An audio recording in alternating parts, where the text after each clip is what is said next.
Good afternoon and welcome to another edition of Facebook Live from Chisholm, and Kilpatrick. Today we're talking about VA Rating Reevaluations, and I'm joined by Lindy and Michelle.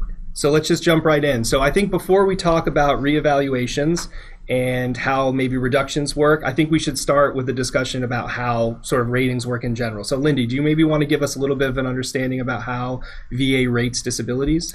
Yes. So first of all, veterans will apply for something called service connection, and service connection basically just means that you are proving that your current disability is due to service. So you'll need a diagnosis, you'll need proof of some sort of event in service, and then a medical nexus opinion, kind of linking them all together. But once service connection is granted, you will be assigned a rating, and that rating is used to indicate the severity of your service-connected condition. Not typically, always, the monthly rating or that combined rating that you have does indicate the amount of monthly compensation that you receive. So if you're combined for 10%, that's about $140 a month. But if you're combined at 100%, that's over $3,000 a month. So it's a really big difference depending on what your rating is. You can have multiple ratings that combine to one, and as everyone knows, VA math is a little wonky, but that combined rating does indicate what your monthly compensation will be. And we have other Facebook Lives about service connection that goes more in depth, increased ratings, which goes more in depth, and some posts as well, but we're going to leave that part of our conversation there. So once VA establishes a rating, VA may determine, or it might tell you, or it might just be a part of the rules, whether there's going to be reevaluation. So Michelle, do you want to talk a little bit about reevaluations? Yeah, so sometimes rating isn't considered permanent in total. VA will usually tell you in your rating decision when they award maybe service connection or an increased rating, they'll tell you that your rating is subject to reexamination, and they'll usually tell you a time frame as to when you're going to be reexamined. There are various reasons why VA might do it, maybe because you have cancer and your cancer is currently active. Most of the time, most cancers don't remain active, so they will reschedule to see if it goes into a remission. Sometimes you're going to have a surgery on your back condition, on maybe like a back condition that's service connected, or you just had a surgery, and they want to see if it improved since that surgery occurred or after it does occur. So those are some times where they might choose to reevaluate it. So in terms of timing, Lindy, hopefully the RO or the VA will tell you this, but maybe just talk a little bit generally about what timing of a reevaluation might look like. Yeah, so usually it's about 2 to 5 years after you're first evaluated. That's kind of generally what we see. But also there's a circumstance where maybe you were in service and you were injured while you were in service and you were medically discharged. Let's say you had a back injury and you were medically discharged. So they'll actually schedule you about 6 months after you've been discharged just to make sure that that disability was properly rated, that it hasn't improved. Maybe, it was really bad at the time, but there's evidence to suggest it's gotten better with treatment. So that's about the 6-month mark after discharge. But more than that, if VA receives any sort of evidence of a material change or material improvement, they will schedule you for a reevaluation. So once that reevaluation happens, what would the reevaluation need to show, and then what might VA do about that? So if there's some sort of improvement, right, we're going to get a reevaluation, the VA gets that examination, it shows improvement, what might VA do next? So when they schedule the examination, it goes back to the adjudicators to look at to see, what the results are. And like Christian had said, it could show improvement. What they're supposed to do is they're supposed to take the examination and also the evidence of record, so including treatment records, lay evidence, whatever it may be that is showing the same period, and weigh it as a whole to see if the improvement is considered not just from one examination, but based on all the evidence. If they do determine that all the evidence shows improvement, what they'll do is they'll send notice to propose to reduce your benefits. One thing to be mindful of, if the reduction wouldn't change your overall combined rating, VA isn't going to send notice of a proposal. They're actually just going to send notice of a reduction because they only have to provide you a due process period if it's going to change your overall compensation. Do you maybe want to describe the difference between a proposal and an actual reduction? Sure. Because I can imagine the confusion. When you get a proposal, you think it might be reduced, but that's not actually the case. So maybe you want to explain that a little bit more? Yeah, sure, of course. So usually VA will send a notice that says that at this point in time, we're proposing to reduce your let's say it was cancer and it was maybe prostate cancer. We're proposing to reduce your prostate cancer from 100 to 60% because it's no longer active and it's shown to be in remission. So that would be a proposal. They send a notice, and when they send the notice, they gave you 60 days to respond. You can't actually appeal the proposal. You can only respond. They also give you 30 days to request a hearing in response to the proposal to reduce.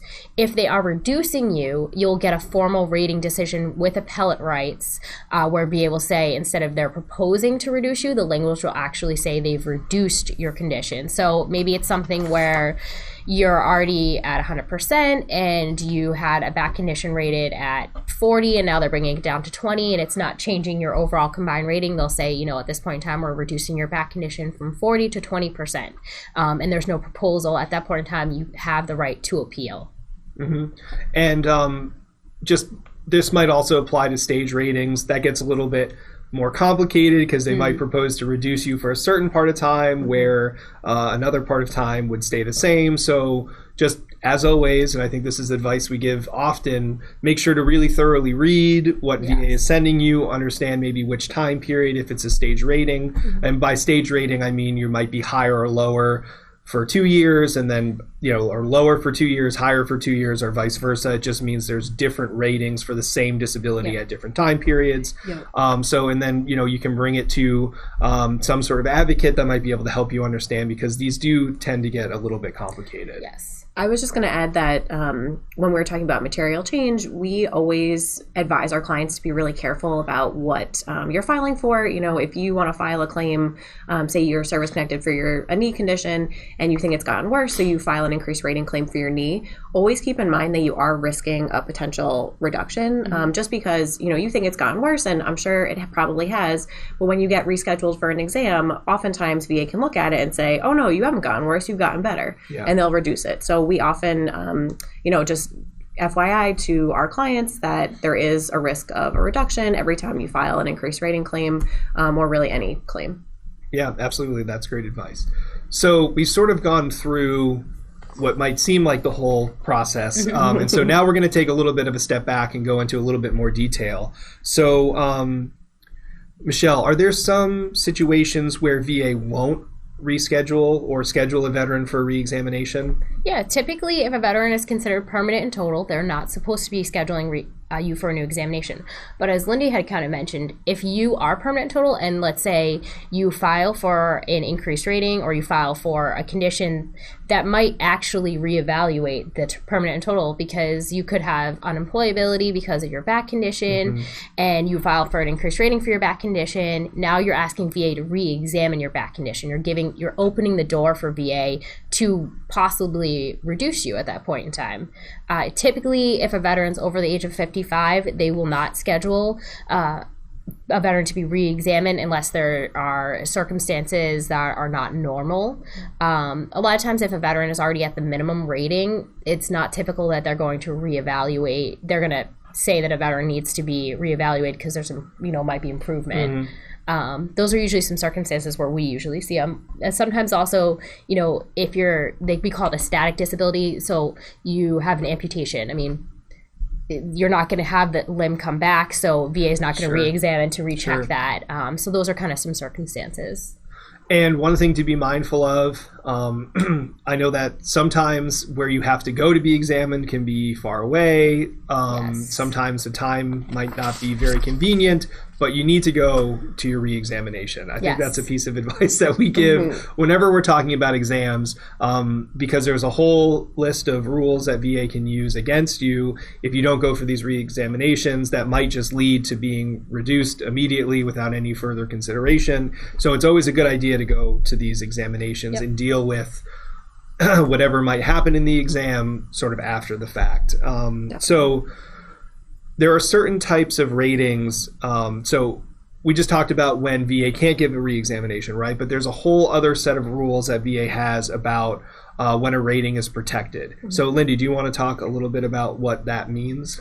Sure. So like Christian said, there are a couple of circumstances where depending on your rating and maybe how long you've had that rating, you are not able to be reevaluated or reduced. And so why don't you talk about 100% and then 5 years, and then Michelle, you're going to do 10 and 20. Yeah, I'd be talking for a long time. So. Okay, so the first situation is a 100% rating. So I just gave a little bit of a hint as to what the ratings are. Yes, that's okay. We need a roadmap. So the first situation would be a 100% rating. So say you're rated 100% for a psychiatric condition, there must be material improvement shown in order to be reduced. And so material improvement basically means that improvement has to be substantial and has to be under the conditions of ordinary life. And so I would, try to think of an example. So maybe when you were rated 100% for that psychiatric condition, you maybe lost ties with family and friends, you were not working, you had, really severe psychiatric symptoms.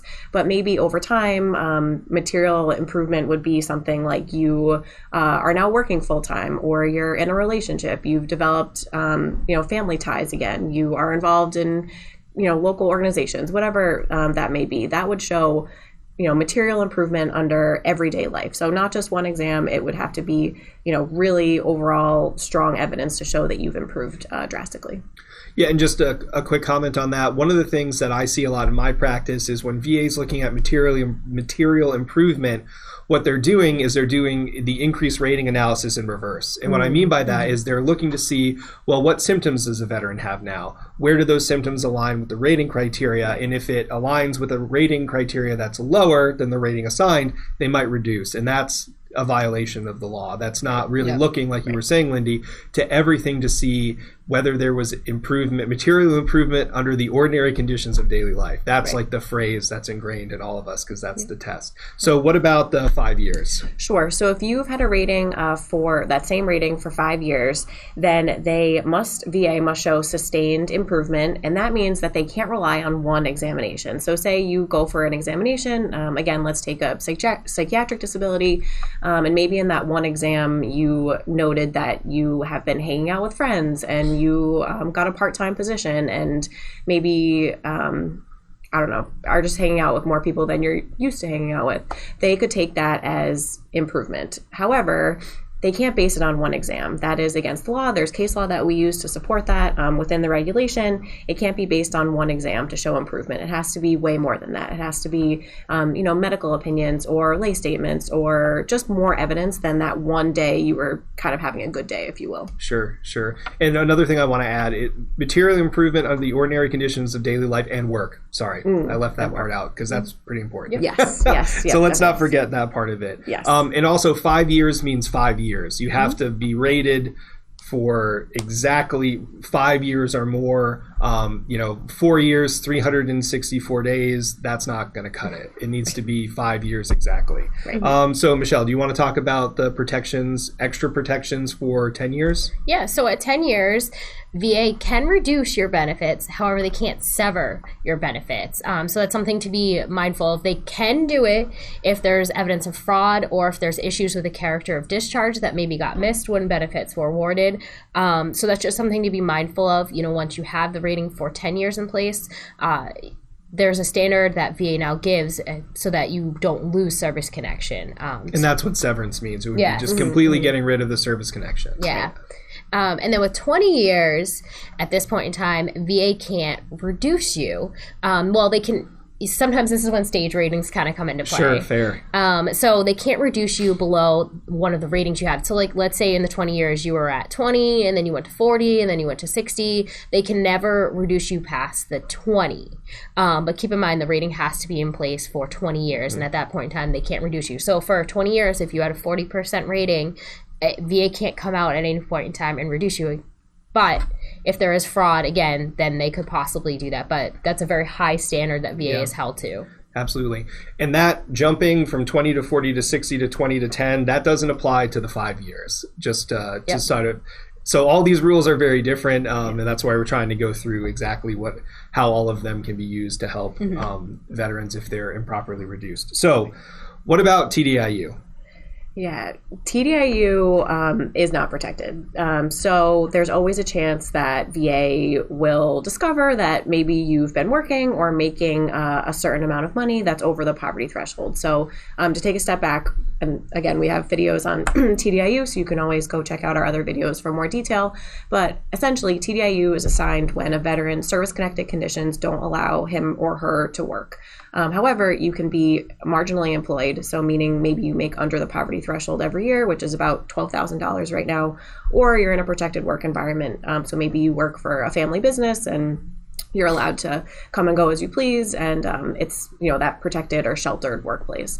So those are the kind of examples for TDIU. So if you are in receipt of TDIU, meaning you haven't been able to work or in one of those circumstances, and then VA gets evidence that you actually are working or maybe you're making over the poverty threshold, they can sever TDIU. And so we see that frequently, maybe the veteran decided to go back to work and forgot to tell us. And so we'll get a notification from VA letting us know that they're proposing to sever TDIU based on, sometimes VA actually is in contact with the Social Security Administration. And so they'll get evidence suggesting that one of our clients has been making over the poverty threshold, and they'll want evidence to suggest otherwise, or maybe it was a mistake, so they'll want to know what's going on. Sure. So in a situation where the veteran doesn't go back to work, doesn't make over the poverty threshold, sometimes VA will propose to reduce TDIU rating without those circumstances, and they would have to show that you can actually work. So it's a higher burden for them to take away IU when they haven't found out or the veteran hasn't gone back to work. So that's just a little bit of a caveat to that. Right. So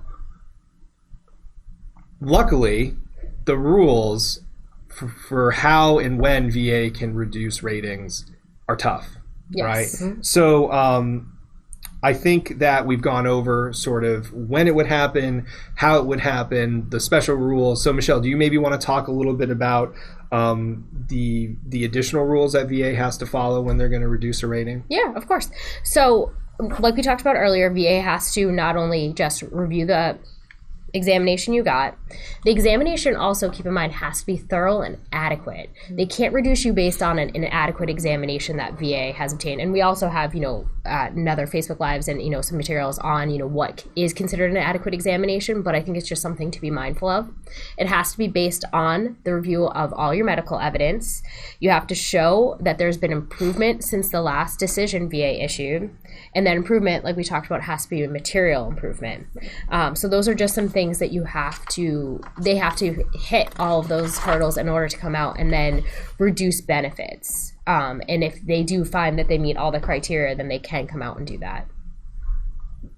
Yeah, absolutely. So I guess one of the things I think I want you guys to synthesize is because I think we've touched upon it throughout the course of this discussion, but what would be some suggestions you have? We'll start with Michelle and then Lindy. For veterans, what can veterans do to fight these proposed reductions? So you can't fight it. I'm being a little loose. You can't fight it when they propose it, right? You can add, maybe some evidence, but once they actually reduce it, what can a veteran do to put themselves in a good position to maybe have the reduction not overturned, but have that decision be made in error? So what can they do to set themselves up in a good position? Sure. I think we talked about this earlier, is making sure you're reading this decision fully. Sometimes they are reducing benefits because you didn't attend an examination. So you just need to let them know that you're willing and able to attend an examination, maybe why you didn't. Sometimes they're saying that your cancer is in remission, and you know what, it's not. You can send medical evidence showing that it's still in remission. It's paying attention to that key point and giving or providing evidence that shows that that's incorrect, whether it's medical, lay evidence, or whatever, you think needs to demonstrate VA is wrong in their determination. And you have 60 days from the proposal of the reduction to submit that kind of evidence, because then the VA has to consider all that evidence you submitted in determining whether reduction is warranted, right? So a proposal is just that. They're saying, hey, we think we're going to reduce your rating because we see this is improved. You have evidence to show that it's not, and then the VA has to make, in a rating decision, the final decision as to whether that goes through or not. Anything to add, Lindy? Yeah, I was just going to say to pay attention to deadlines as well. So when you do get that proposal to reduce, if you'd like to attend a hearing, you have 30 days to request that hearing. Oftentimes, you might skim through the middle part. Everything in that letter is really important. So please read through the whole letter. If you'd like to attend any hearing, you can within 30 days request that. And like Christian just said, if you'd like to submit any evidence suggesting that the proposal to reduce isn't warranted, you have 60 days. So pay attention to deadlines. Like Michelle said, please attend examinations. And if you missed one, just let them know why and try to get one rescheduled. And don't be afraid to submit any lay evidence, lay statements, private medical opinions. Maybe you're treating with a private medical provider who can submit a statement saying that your back condition is really quite severe and wasn't adjudicated properly or wasn't examined adequately. So just a note there, you have to request the hearing within 30 days, but you are not going to get a hearing within 30 days. Yes, that's a really good point. Be prepared to wait. Yeah, it's going to take, it could take a really long, you guys know better than I do, is years? It depends. It really, okay. So, but it's not going to happen within 30 days. That much we can all agree on. But the VA is going to have to, once that hearing happens, the VA is going to have to consider everything in the hearing transcript before they make the final decision on whether they're going to reduce the rating. Right. Yeah, I was going to say the one good thing about requesting a hearing is that they can't reduce you until that hearing has been held. So that's good.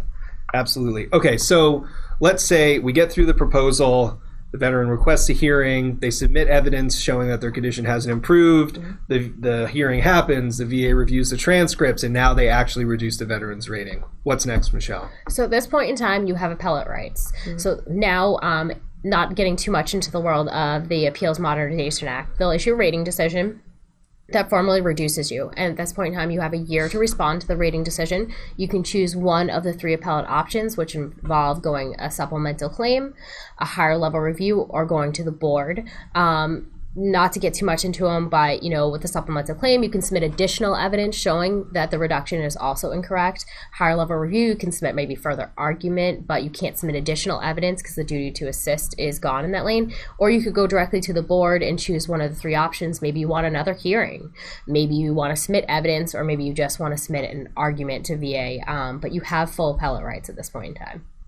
Yeah, and so that was sort of, and if this were to be a legacy case, there's got to be a rating reduction legacy case out there. Oh, yes. That would just be, you have a year to file your notice of disagreement, then the VA is going to reconsider it, they're going to issue a statement of the case, you have 60 days to file your VA-9, which perfects your appeal to the board. So you still have appellate rights in both, just the way that they work is going to be a little bit different. Definitely. So I think that we've gone through why reexaminations happen, what the protections for ratings are, how it works. Are there any final thoughts that either of you have? Again, just reiterating what we said before, if you are asked to attend a new examination, you should definitely go. Don't think that if you don't attend, they won't reduce you. They probably will immediately. And it's even more evidence to suggest that your rating should be reduced. So definitely go to all your exams. If you can't make it, just let them know and try to get it rescheduled. Don't be afraid, again, to submit lay statements, buddy statements. Maybe a family or friend could write something saying how severe your disability is. But medical evidence is probably one of the strongest things you can do. So if you're treating privately, submit anything from your private medical provider. I would say always respond to the proposal. It is a lot easier to fight the proposal than to fight the reduction, and it usually happens a lot quicker in a process. So that's my best advice, is to watch your deadlines, respond within 60 days, and always respond to the proposal and get stuff that does show VA's wrong. One more thing about what Michelle just said. I don't think you always don't feel like you have to do a hearing in order for your reduction to be overturned. Sometimes going to the hearings can be not as beneficial as you think it is, and then at that point you've wasted a ton of time. So it might be better just to accumulate as much evidence as you can and submit that within the 60 days from the proposal. It might be your best use of time and probably will give just as good evidence as a hearing. Yeah, because VA doesn't consider a hearing more persuasive than a written statement or something like that. So that's really good advice. So I don't really have anything to add to that. That's all great. So we'll just thank everyone for tuning in to another edition of Facebook Live from Chisholm, and Kilpatrick.